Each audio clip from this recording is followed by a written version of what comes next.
c'est l'un des hommes les plus recherchés de France. Il y a 10 jours encore, il était totalement inconnu des services de police. Il s'appelle Tony Musulin et ce convoyeur de fonds a disparu avec son fourgon et les 11 600 000 € qu'il contenait. Le tout sans violence ni coup de feu. Tout commence le jeudi 5 novembre. Un fourgon blindé comme celui-ci entame sa tournée habituelle dans les rues de Lyon. À bord, 3 convoyeurs. Au programme, 2 collectes de fonds à faire, dont une très importante. Pour eux, c'est la routine, mais quelques heures plus tard, tout va basculer. Joël Chapuis, convoyeur de fonds, connaît cette tournée par cœur. Donc là, ils sont arrivés dans cette rue vers les 8h30 à peu près, 8h30, 9h moins quart, en direction donc, de la Banque de France, qui est le gros blocos qu'on peut voir à l'angle de la rue. La Banque de France, c'est là que les 3 convoyeurs doivent ramasser les 11 600 000 €. À bord du camion blindé, Tony Musulin, le chauffeur, et ses 2 collègues. Cela fait 10 ans que Tony Musulin travaille dans cette société. Philippe Ferrero, son collègue ce jeudi-là, le considère comme un employé exemplaire. C'était quelqu'un de carré, c'était quelqu'un qui était toujours à l'heure, c'était quelqu'un qui ne manquait jamais, donc pour moi c'était un salarié modèle.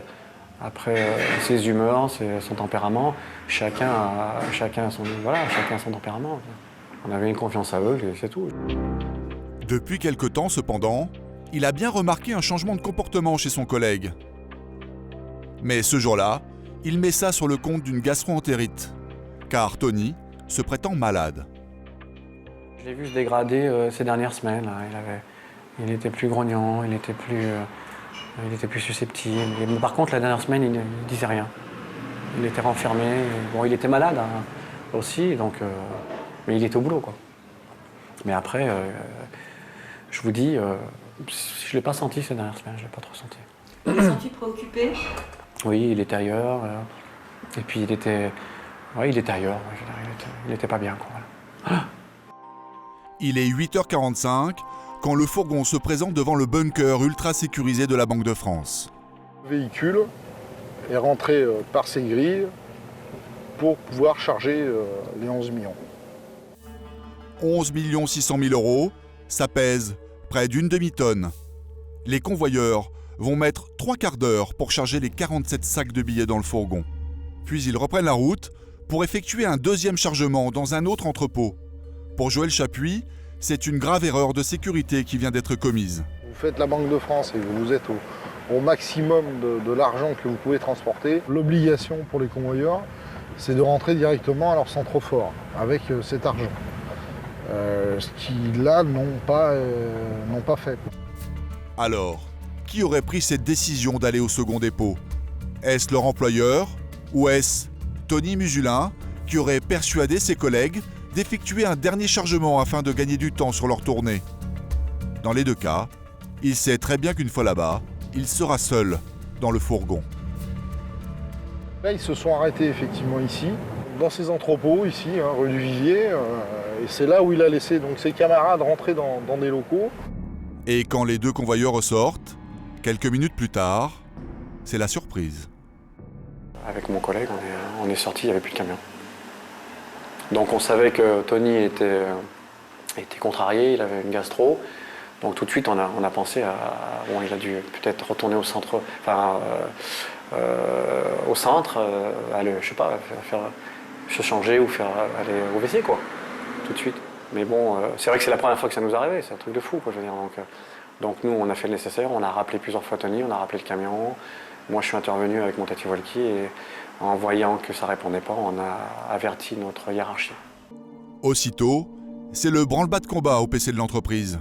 On essaie de joindre Tony Musulin, mais tous ses moyens de communication sont coupés.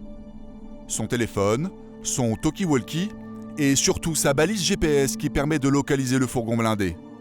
À ce moment-là, tout le monde pense qu'il a été pris en otage par des braqueurs.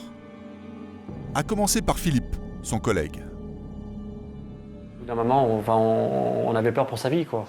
On a dit c'est pas normal, on ne le trouvait pas, donc on a dit est-ce qu'il a été obligé de le faire, est-ce qu'il a eu des pressions. Après, il y a plein de choses qui tournent dans nos têtes.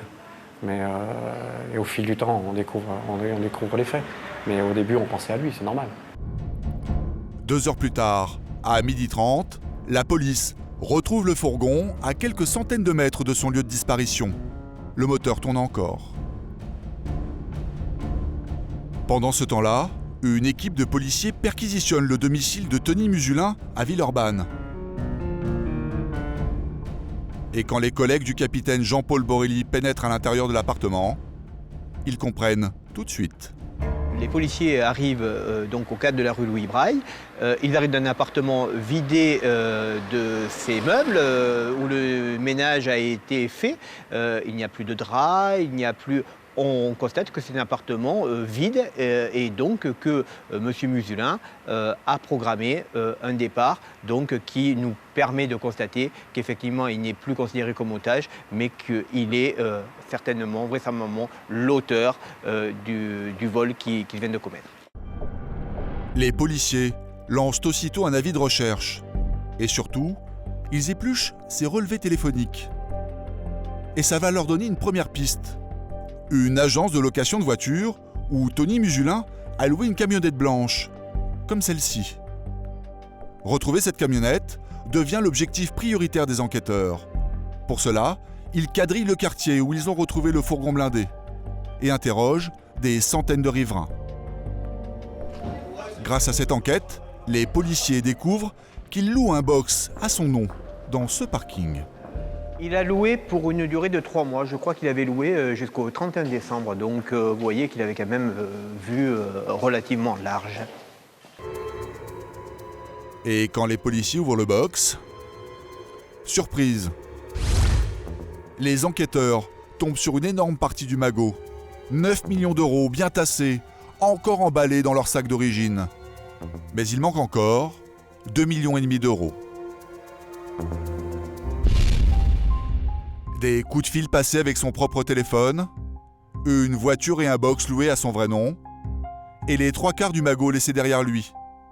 Comment un homme qui aurait préparé son coup depuis des mois a-t-il pu commettre de telles erreurs ? Tony Musulin avait-il la carrure pour monter un tel coup ? Dans son quartier à Villeurbanne, Tony a laissé l'image d'un homme discret. Ici, personne ne l'aurait cru capable d'un tel coup d'éclat. À commencer par Violette, la coiffeuse. Elle le connaît bien. Pendant 7 ans, elle l'a croisé presque chaque matin en allant boire un café dans le bar de l'ex-femme de Tony. Pas du tout avenant. Non, c'est quelqu'un qui ne communiquait pas. Non. Il nous disait tout juste bonjour, mais bon, très renfermé. C'est quelqu'un qui paraissait très renfermé. Alors quand vous avez appris ce qu'il avait fait, moi, je ne pensais pas ça de lui, parce qu'il ne donnait pas cette impression. Il ne faisait pas un homme comme ça, très courageux, très téméraire. Il ne donnait pas du tout cette impression. Mais bon, apparemment, il avait peut-être une double vie. En fait, il a trahi tout le monde, quoi. Il a berné tout le monde. Ah oui, tout le monde, hein. Tout le monde, hein. Effectivement, l'homme aurait bien caché son jeu. Alors que son salaire de convoyeur de fonds ne lui rapporte que 1 700 € net, Tony Musulin est propriétaire d'une Ferrari, valeur 116 000 €. Mais aussi de la moitié d'un immeuble, situé à 2 heures de Lyon, valeur 115 000 €. Enfin, il possédait de nombreux comptes bancaires qu'il a vidés avant de disparaître. Des richesses qu'il cachait à ses voisins. Ghislaine, sa couturière, n'avait jamais rien remarqué. Je croyais qu'il était vigile. C'est vrai qu'il était toujours en tenue pour aller faire du sport. Il faisait beaucoup de sport. Hein. Du sport et son travail. C'est tout ce qu'on le connaissait. Hein. Des voitures quelconques. Voilà. Hein. En revanche, devant ses amis convoyeurs, comme Philippe, Tony Musulin n'hésitait pas à frimer. Il aimait bien se montrer. Ça faisait partie de sa personnalité. Je vous le dis, il avait du charisme, donc ça faisait partie de sa personnalité. Il était comme ça. Voilà. et comment il l'exprimait, ça, ce côté flambe? En parlant, en se vantant, voilà, c'est tout. Comme vous parliez de la Ferrari à l'instant, donc c'était ça, son côté flambeur, c'était ça. Il aimait peut-être dire, écoutez, je suis convoyeur, mais vous savez, je suis pas que convoyeur, j'ai autre chose, j'ai plein de choses à côté, voilà. Peut-être qu'il avait, je sais pas, un complexe d'être convoyeur, voilà, c'est tout. Tony Musulin est issu d'un milieu modeste. Ses parents sont originaires d'ex-Yougoslavie. Son père vit dans la campagne savoyarde. Il n'a pas revu son fils depuis plus d'1 an. Les dernières nouvelles qu'il a eues de lui, il les a lues dans la presse. Je vais acheter mon journal tous les matins, puis je vais voir les photos de mon fils. Là, j'étais complètement balancé. Pourquoi ? Je le connais comme mon petit garçon, c'est tout. Moi, je sais, il était adorable, il a jamais fait du mal, il était toujours gentil, les voisins toujours l'aimaient bien. Tout le monde il l'aimait bien. Il n'avait jamais volé avant? Ah non, jamais. Vous savez, quand il avait déjà 20 ans, 21 ans par là, papa, tu peux me donner 5 francs ou quelque chose comme ça. Il n'a jamais volé, hein, il n'a jamais cherché l'emporte-monnaie à son père pour prendre là-dedans des sous. Jamais. Il a fait, je ne sais pas comment il a pris sa tête, mais il a fait, si vous voulez, pas aucun crime. Pour moi, c'est essentiel qu'il n'a pas touché à une personne. Maintenant, comment il va apporter sa vie? Est-ce qu'ils vont la prendre et puis qu'il va aller en prison? Mais il peut, pour moi, il y va en prison tranquillement. L'essentiel pour son père, c'est qu'il n'ait pas commis de crime. Depuis l'affaire, Tony Musulin, l'homme discret, est devenu un sujet de conversation dans tous les bistrots. Moi j'ai dit chapeau quand même parce que bon, pas Il a fait peur le gars. Oui, de violence, il a fait une belle affaire quoi. Après, ça laisse rêver, ouais, effectivement. Il n'y a pas d'effusion de sang. Si tous les vols dans la police, on les recevait comme ça... À travers les médias, quand je lis mon journal le matin, le truc il est beau, je dis bravo. Mais c'est sur le net que sa popularité explose. Quand on tape son nom, des dizaines de sites apparaissent. Certains pour rendre hommage à son acte supposé. D'autres pour tirer profit de sa célébrité soudaine. Des petits malins ont eu l'idée par exemple de vendre sur Internet des t-shirts et des tasses à son effigie. D'autres lui ont même composé une chanson au titre éloquent. La méthode museline. Cerveau, du sang-froid, c'est la méthode museline. La méthode museline, sans armes, ni haine et sans victime. Sans victime, pas si sûr. Le vol du fourgon a bel et bien provoqué des dommages collatéraux. Pour avoir été ses coéquipiers ce jour-là, Philippe Ferrero et le 3e convoyeur ont été mis à pied et ils risquent aujourd'hui de perdre leur emploi. Ben non, au jour d'aujourd'hui, c'est pas un héros, c'est un voleur. Je veux dire, ce qu'il a fait, c'est l'extrême, quoi. Donc, non. La plus grande crainte, madame, c'est de perdre mon emploi, je veux dire. Si j'ai plus d'emploi, j'ai plus de salaire. Si j'ai plus de salaire, je fais quoi?